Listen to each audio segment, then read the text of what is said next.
싸가지 없는 사람 얘기해보겠습니다. 그 예전에 배우 윤문식 씨 아시죠? 네. 이런 싸가지 없는 예, 누군지 아시죠? 이 이름을 이 단어와 함께 보게 될 줄은 정말 사실 생각을 잘 못했는데 네. 네, 안철수 대표가 이제 원외 지역위원장한테 싸가지 없다라는 말을 두 번 되풀이해서 막말을 예. 한 것으로 알려졌죠. 국민의당 김기옥 원외 지역위원회 회장에게 네. 싸가지가 없다라고 했대요. 23일 날 국민의당 원외위원장과의 간담회에서 그런 얘기를 하고 있었대요. 바른정당과의 통합을 두고 안철수 대표랑 김기옥 협회장이랑 썰전을 벌인 건데 네.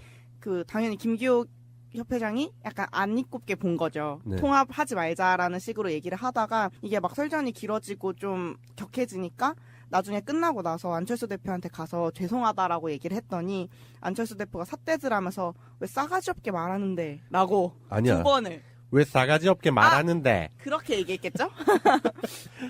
예, 그러니까 제가 그 안철수라는 사람이 처음 정치를 한다고 이렇게 깝죽될 때 있었잖아요. 2010년도? 11년도? 그때부터 사람들에게 얘기했었던 게 뭐냐면 사업가 출신은 정치하면 안 된다. 특히 대한민국에서 사업했던 사람은 절대 정치하면 안 된다라고 왜 말씀을 드렸냐면 사람들한테 사업을 하면서 거의 제왕적인 권위와 지위를 누리게 됩니다. 대한민국은. 보통 그렇잖아요. 그럼요. 네. 그리고 안철수 같은 사람은 뭐 인생에 있어서 실패라는 거를 크게 겪어본 사람이 아니에요. 그렇기 때문에 누군가와 토론을 한다든지 누군가의 그 고언이나 이런 거를 뭐 귀담아 듣는다든지 그런 자세가 안 돼 있을 거다라는 생각을 했었어요. 보통 지시를 하는 입장이었겠죠. 그렇죠. 지시를 하고 보고를 받는 입장이기 때문에 지금도 자기가 당대표잖아요. 그 당대표라는 지위 자체를 제왕적 당대표로 생각을 하는 거죠. 그러니까 이런 사람들이 만약에 대통령이 됐어 봐요. 어떤 비극이 초래됐을지 그러네요. 생각만 해도 끔찍합니다. 박근혜 투야 볼 것도 없어. 그렇잖아요? 맞아요. 그리고 안철수 대표가 나중에 얘기한 걸 들어보면은 사적인 대화였다라면서 뭐 얘기를 하는데 김기옥 회장이 어느 정도 예의를 벗어난 행동을 했다 이런 식으로 얘기를 하는데 아까 정민님이 말씀하신 것처럼 자기는 대표니까 그 밑에 사람들이 자신한테 이러한 자기 의견이나 이런 거를 보고를 해야 되는 그렇게 받아들여야 된다고 생각을 하는 것 같아요. 그러니까 뭔가 이렇게 고성이 오가거나 뭔가 말을 했을 때 왜 나한테 예의를 갖추지 않고 그렇죠. 얘기를 하지? 라고 생각을 하는 거죠. 그런 게 애초에 싫은 거 그런 부분이 아니라 그런 게 용납할 수 없는 거죠. 예, 그런 거 겪어보지 않은 사람이에요. 그렇잖아요. 지금 아노미에 좀 빠져 있는 것 같아요. 왜냐면 사실 이제 본인이 대표면 그래도 네. 이런 말을 자기가 들었을 때는 아무리 사적인 자리라고 하더라도 말을 좀 조심했을 것 같거든요. 어느 정도 정신이 남아 있으면. 근데 이게 좀 막 얻어맞고 얻어 터지고 그러니까 자기도 이게 정신이 없었나 봐요, 그죠? 그 특히 이런 사람들이 되게 위험한 게 뭐냐면 자료를 제가 하나 봤었는데 네. 대선이 끝나고 나서 안철수가 대선에 대한 분석을 하더라고요. 20, 30, 40대 해가지고 전 연령층에 있어서 고르게 자기가 지지를 얻었기 때문에 자기가 다음 대선에서 반드시 이길 수 있을 거라는.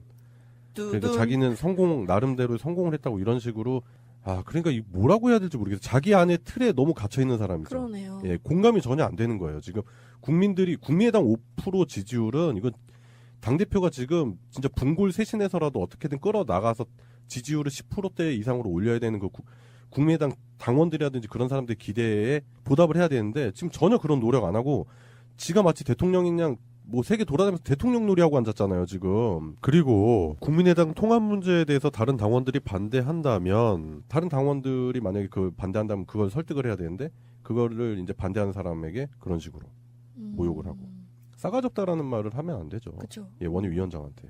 그리고 그뿐만이 아니고 내가 작년 뭐 총선 때 유세도 같이 가졌지 않느냐라면서 맞아. 되게 막 유세 떠냐? 유세 떨어? 서러움을 토로하더라고요. 그러니까 유세 가진 거 지금 유세 떠는 거야? 그럼요. 그래서 이분이 너무 당황스러워서 SNS에 공유를 하면서 이제 원내 사람들과 알게 돼서 일이 엄청 커진 건데 이렇게 커질 줄 몰랐겠죠 뭐. 저도 네. 큰 기업은 아니지만 굉장히 작은 사업을 하고 있잖아요. 근데 저도 대표 입장에서 뭔가 결정을 할 때 사실 그 원칙 중에 하나가 사람들이 의견을 저한테 주잖아요. 그러면은 제 의견도 있고 그 사람들 의견도 있단 말이에요. 근데 어느 쪽에 맞을지는 누군가가 공정하게 생각을 해줘야 돼요. 근데 대표가 공정성을 잃기가 굉장히 쉽거든요. 그래서 내가 맞다고 생각하는 거가 결국에는 모두한테 이득이라고 생각이 되면은 그걸 과감하게 밀어붙일 때도 있어야 되는데 다른 사람 의견을 존중하면서 밀어붙이느냐 아니면은 다른 사람 의견을 묵살하면서 밀어붙이느냐 이거에 따라서 이제 사람들이 저에 대해서 충성심이라든가 그런 거에 굉장히 많이 영향을 미치거든요. 네. 근데 그런 기본적인 소양이 부족했던 걸로 보여요. 네. 결국에는 뭐 안철수 대표가 뭐 유감이다. 유감 표명을 했죠. 유감만 표명한 거죠, 사실은. 뭐 진심 미안하다고 어린 사과 이런 건 아니, 얘기하진 예, 않았죠. 그런 진심 어린 사과나 그런 건 아니고 김기옥 회장에게 미안한 게 아니라 그냥 이런 일이 있어서 유감인 거예요. 맞아요. 이 사람은.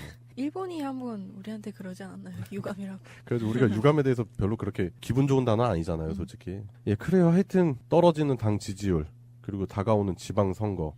그런데 이제 바른정당과의 통합을 통해서 그 원론적인 문제를 회피하는 거죠. 이건 결국에는 당대표에서 끝났으면 좋겠습니다. 이런 분들은. 네. 다시 또 대권을 꿈꾸면서 사람들이 안철수에 대한 환상이 많이 깨지긴 했는데 아직까지도 가지고 계시는 분들이 있는데 이런 모습 보면서 또 한번 그런 안철수에 대한 환상이 좀 깨졌으면 하는 그런 생각이 듭니다. 오늘의 이슈 첫 번째였습니다. 싸가지 없는 안철수였습니다. 두 번째는 재판 도중에 법정에서 난동을 피면서 자기를 사형시켜달라고 하신 분이 계셔가지고 화제가 되고 있습니다. 옳은 말만 하시네요. 예, 누구죠?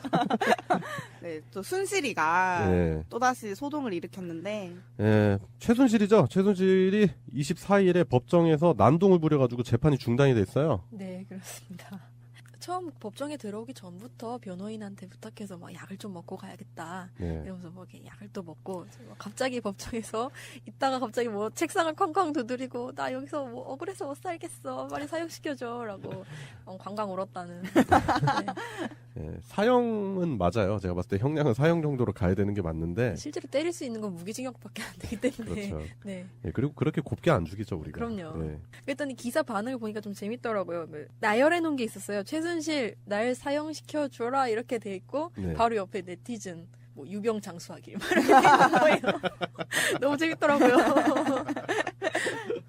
이게 법정 모욕죄가 아닌가 막 생각을 했는데 애초에 몸이 별로 안 좋다고 휴식을 먼저 요청을 해서 재판이 휴정되자마자 막 울부짖기 시작한 거래요. 그래서 휴정하고 나서 막 사형으로 죽여달라 얘기를 하다가 나간 다음에 그 다음에 변호사가 와서 이제 최순실 없이 이렇게 이어갔다고 하더라고요. 근데 그렇게 떠든 것 때문에 뒤에 있는 개정 시간도 5분 더 지체되는 등 뭐 아무튼 변호사랑 얘기할 때도 밖에서 울부짖는 소리가 안에까지 들리고 했다고 해서 또 이것도 법정 모욕죄 될 수 있을 것 같은데 싶기는 했어요. 법정 모독죄를 피하면서 이슈를 만든 거죠. 그러니까요. 딱 예. 휴정하자마자 막 울부짖고. 그러니까 다 되게 절묘하잖아요. 맞아요. 왜 감정의 기복이 하필이면 휴정할 때 나타나냐고. 이거는 제가 봤을 때 최순실의 돌발 행동이나 감정의 기복 때문에 생긴 게 아니라 일종의 액션이다. 네, 맞아요. 일종의 1인극인 것 같았어요. 예, 그러니까 치밀한 구성이 있었던 그런 상황인 거죠. 분명히 지금 현재 재판이 불리하게 돌아가요. 최순실 입장에서 봤을 때는 네. 재판이 유리하게 돌아가지 않을 거다라는 생각도 들었을 거고 최근 또 이제 국정원 특수활동비 관련해가지고도 이제 그 혐의가 또 추가될 가능성이 충분히 있잖아요. 네, 그렇죠. 그 특수활동비가 약 4,500만 원 정도? 네. 그러니까 무슨 강남의 그 일명 비밀 의상실에서 네. 제작된 옷과 가방의 비용을 네. 처리하는 데 쓰였다. 뭐 이런 얘기도 있고요. 예. 그렇기 때문에 자꾸 이런 식으로 재판을 방해하는 거죠. 질질 끌어보고 싶고 이런 모습을 보였기 때문에 이제 다음 재판에서는 건강상의 문제로 분명히 불출석하지 않을까 그런 생각도 들어요. 박근혜도 보이콧하고 최순실도 보이콧하고 아주 쌍으로 걸석 재판인가요? 그걸? 네. 걸석 재판을. 근데 저는 사실 그걸 찾아보니까 미결 구금실이라는 게 있더라고요. 미결 구금실이요? 네, 그러니까 그 계속 법정에서 판결을 받기까지 구속 수사가 진행되면 네. 그래서 구속해서 뭔가 재판을 받게 되면 그동안 구치소에서 있었던 시일을 그 형량에다가 포함하는 네, 그런 게 있대요. 근데 제가 요새 슬기로운 감방 생활인가 그걸 보는데 구치소랑 그 감방이라고 해야 되나? 교도소. 네, 구치소랑 교도소의 환경은 이게 같은 것 같으면서도 되게 많이 현저하게 다르게 묘사가 되더라고요. 그래서 혹시나 네. 여기서 어차피 자기가 형량 받을 거라니까 구치소에서라도 질질 끌어서 조금이라도 좀 편하게 지내보려고 그랬나? 이런 생각도 들더라고요. 조금 편한 데서 오래 개기고 네, 정작인데 어차피 받을 거라고 하고 있어요. 힘든 데 가서 형량을 좀 줄여보자. 진짜 부질없다. 뭐 물론 그렇게 생각을 안 할 수도 있겠지만 네. 자꾸 뭐 이게 정상적인 모습은 아니잖아요, 솔직히. 그렇죠. 네. 정유라가 지금 돌아다니면서 최순실 재산을 이제 처분을 하고 있다고 하잖아요. 네, 그러니까 언젠가는 그 돈으로 나올 거라는 생각은 하고 있겠죠. 예, 나와서 또 그 돈으로 누려야 될 거 아닙니까? 그렇죠. 그렇기 때문에 최순실 같은 사람들이 만들어 놓은 불법 재산들 있죠. 그런 재산들을 환수하는 법안이 필요하다고 생각합니다. 저는 반드시. 최순실 씨가 이렇게 막 상체를 막 크게 흔들면서 상체를 크게 흔들었대요? 예, 막 책상에다 이렇게 상체를 막 부딪혀가면서 막 하체는 안 뭐 흔들었지. 크게 같이 울었다. 흔들지. 근데 왜 휠체어 타고 나갔지? 뭐 그 하체는 그 멀쩡한데. 하체는 멀쩡한데. 그럼 휠체어에다가 상체를 상체를 휠체어에다 박아놓고 이렇게 밀고 나간다. 다리는 이렇게 공중에 떠 있고 괜찮은데 그거. 예, 그렇게 묘사를 했는데 그게 네. 제가 봤던 영상 중에 이제 미국에서 청소년 범죄자 중에 네. 살인 저질렀는데 자기가 죄를 받게 될지 모르는 듯한 표정으로 앉아 있다가 네. 선고로 갑자기 무기징역을 딱 받으니까 갑자기 울기 시작하는 그 아이랑 굉장히 비슷했어요. 예, 그래요. 예, 박근혜 정부의 비선 실세, 더 나아가서 대한민국을 흔들어놨던 최순실 씨에 대한 재판이 진행이 되면서 최순실 씨가 자꾸 이렇게 돌발 행동. 네. 그 과거에 그것도 있었잖아요. 뭐 특검은 뭐 어쩌고저쩌고 하면서 막 아, 소리 질러가지고 연병 안에 들었었잖아요. 그쵸. 예, 우리 촛불 전국에서 한 1년 전쯤이네요, 딱 기억이 나는데. 우리 애들 우리 손자까지 이렇게 하는 것은 이러다가 끌려갔잖아요. 예, 그러고 나서 바로 연병 안에. 맞아요. 연병 안에 삼창, 연병 삼창. 오랜만에 들어보고 싶네요.